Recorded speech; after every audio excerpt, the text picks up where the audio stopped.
Hey, Kathleen here. I am showing you guys these large different handle holders. I've had these large skillets for a long time. I've had this leather one for a long time, and man, it has had some great use. It's even ended up in the oven, and it's now hard here on the end where it kind of got scorched, but it still works. This leather is still wonderful.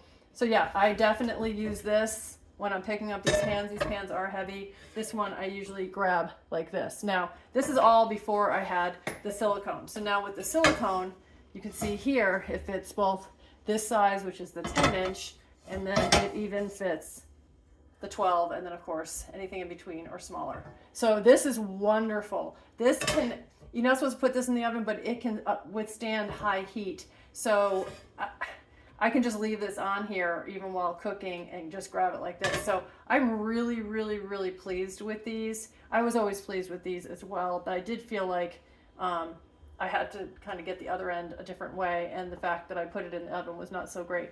I got red so that it would stand out and I wouldn't make any kind of mistake like that. But man, this really, really helps manipulate and protect my hands, obviously.